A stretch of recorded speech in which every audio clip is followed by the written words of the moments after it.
Mr. President, when we see all of this, with all the logistics you're talking about, with the Russians being brought in to inform, as you mentioned, your troops, that's a lot of money.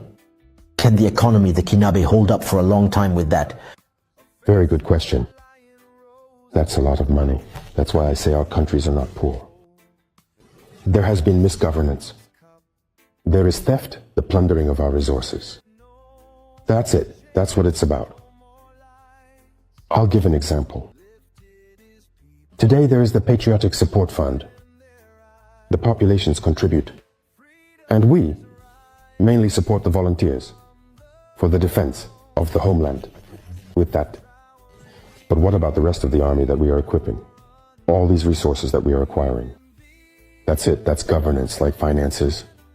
There are resources. We have potential.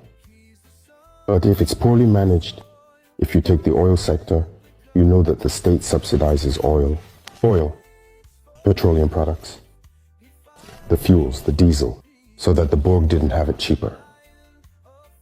In 2022, for example, the sovereigns were around 400, almost 500 billion at dumb, 5-something. The state is making 500 billion from the lighthouses in 2023. We're at less than 100 billion in subsidies, which means you've saved 400 billion. How do you explain that when someone is running for elections? Especially in Africa, here. It's like a business. Gonna fund them. It's the norm here. They distribute tickets so that we vote for them. It's an investment. And as soon as he arrives, he has to pay. To reimburse. That's not the case with us, indeed. Everything is focused on war. It's the economy and the equipment. The Russians arrived in Burkina when? It's the last time that instructors came, because they have to come to train the military on equipment. And it's with all the countries. It's not just Russians.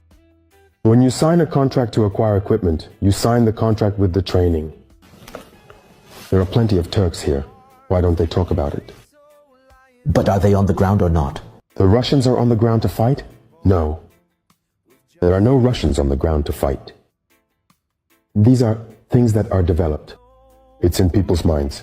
But if there's a need, they will come to the ground to fight. I can assure you that. If there's a need, you don't forbid it. No. They're not on the ground. No, for now, we fight alone. What are you giving the Russians very specifically for them to be there? Are they taking minerals? How do you pay them? Are you selling off a portion of the territory? What's the deal? We know that there is no friendship between states. It's always about interests. Everyone comes for their own interests. So today, there's a fear among a number of people that we've just swapped one master for another. Well, I know you a little bit to know that you're not about replacing one master with another. If that were the deal, to really swap one master for another, we'd rather die. Because when we say the homeland or death, it makes perfect sense. No, it's just the media, a lie again. And unfortunately, we even saw heads of state who fell for it, who went on to tell the lie. So-called that we gave mines to the Russians, to our southern party. That's completely false. Nothing has been given to the Russians. Completely false. Even at a mine. Why give anything?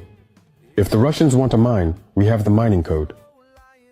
They come to integrate into it. We give them the permit, they pay the taxes, they do everything they need to do, just like everyone else. But what are you paying with? Russians. They're not coming for your measures. For governance? We managed to acquire the equipment. It's not for our pretty eyes, as you say, that we're given things. We pay. And with Russia, there's no equipment that we want to pay for with them. They don't sell, others putting restrictions on us.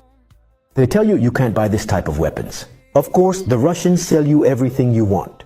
Everything you want. Until the moment I'm talking to you, we're blocked from getting plane licenses. There are types of weapons they will never sell. There are many countries, the Russians, the Chinese, the Turks, the Koreans, and so on. There are no restrictions. With Iran, everything we want, they will sell to us. Let's clarify, if we can pay, we pay. But with these states that were supposedly friends, there are restrictions, and some have even come to tell us that they can't sell us anything. Who is the state? I want to make you do it. War can't kill the terrorist. But we might have the duty to pick up stones, maybe even in the case where it is.